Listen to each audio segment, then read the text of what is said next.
What up traders, what up investors, Ken here from Dyslexic Investor, and if you haven't seen and don't recognize the overall thumbnail, that's from one of my favorite movies, The Three Amigos, but we're going to be doing a little bit of different spin on it. We're going to be looking at the three most hated and the stocks that are down dramatically today on the news of the potential vaccine. So we're going to call this the three most hated amigos, aka the three vaccines or potential pharmaceutical therapeutical stocks that are just being slammed today.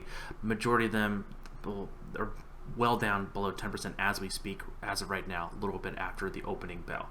First one I'm going to be coming out is going to be Sorrento Therapeutics at SRNE. That's the ticker symbol for everyone out there looking for this one.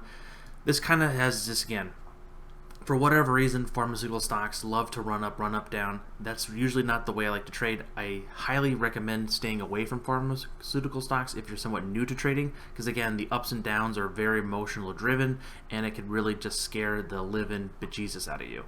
With this large move higher, nearly up to $20, coming back down, really seeing the breakdown of this stock here. You're seeing the 5 and 8 cross through the 21. That's really happening today on a gap down today. Potentially holding here at the 78.6 percentile level was around $8.67. That's kind of coming where the 50 days coming in. Again, I'm not a doctor. I'm not anything knowledge of certain therapeutics and things like that. So I'm not going to be looking at this at a fundamental side. I'm strictly looking at this as looking at the chart. And this thing has just been beaten up. It's taking on water. Is it ship worthy? Most likely not, because we're seeing that 5 and 8 really coming through. Gap down days are never fun.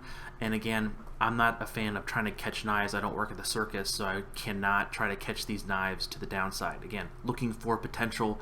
If this, again, news comes out, again, we're down nearly 15% today, looking for a potential hold at $8.67. If that doesn't hold and start breaking below the 50-day, heads up down below, we're looking for around 7-11. Of course, not supporting anything from 7-11, but we're looking at the number of 7-11. So that's the downside support.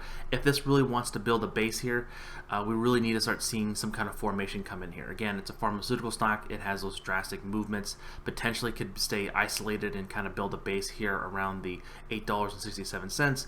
But that being said, with a large gap down like this, we could be seeing some lower prices coming in if another ball drops. So just be mindful of that. If we want to see this to kind of start getting out to the potential upside, we need to start breaking above that $10.65 and getting to that $13 price target. Next one on the list is INO. Of course, this one has been on the radar as well.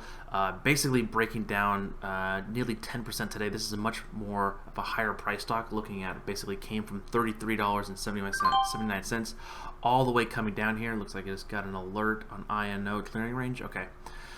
With this one really breaking lower, we're seeing this one kind of pattern play out here, kind of doing air quotes, a double bottom, potentially kind of holding here at the 200 EMA, but with substantial news. Again, it's taking on water. Is it ship worthy? Most likely not.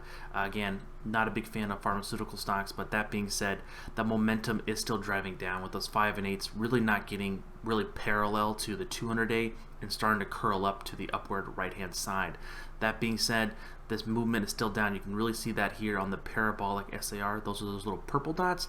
That trend is just continue to grind lower. Can the 200-day hold? I'm not sure. Anything can happen in the market. Just be mindful that we are seeing somewhat of support here, and there's not that much volume of selling here. So we'll see how the day closes out. Potentially this 1240-ish, 1243 level could hold, and seeing how this plays out. And then last but not least, we're going to be looking at NVAX, Novavax. Again, this one, again, kind of have the same kind of pattern, but it's not going to be holding at the 200-day. This is looking around the 50 to 55, having a double bottom potentially around the 117 price target. Again, this is a much more higher price than the other ones we just looked at. Really just playing, this thing had a huge run up. This was literally a $3 stock last year, and it has just ran up dramatically. We're seeing that same kind of pattern that we kind of saw with Sorrento, really having that 5 and 8 cross through the 21 just today. A gap down today, potentially bouncing here. That's the red line here is actually the 50 simple moving average. That's a lot of technical analysis on the more basic line that a lot of folks use. A lot of people could have had a trigger to buy here, to sell here. That's a lot of activity usually happens around the 50-day moving average on the daily side. this overall momentum still heading to the downside. Potentially, if we can hold above that 116 to 115, we could see some potential base building. Again, being mindful this is a pharmaceutical stock. Things can be swayed up and down dramatically on whatever news comes out. Not going to be running out and buying these. These are not usually my cup of tea because, again, it's in the pharmaceutical stocks. That being said, this one looks a little bit more higher priced than the other folks. We've seen this pattern kind of work out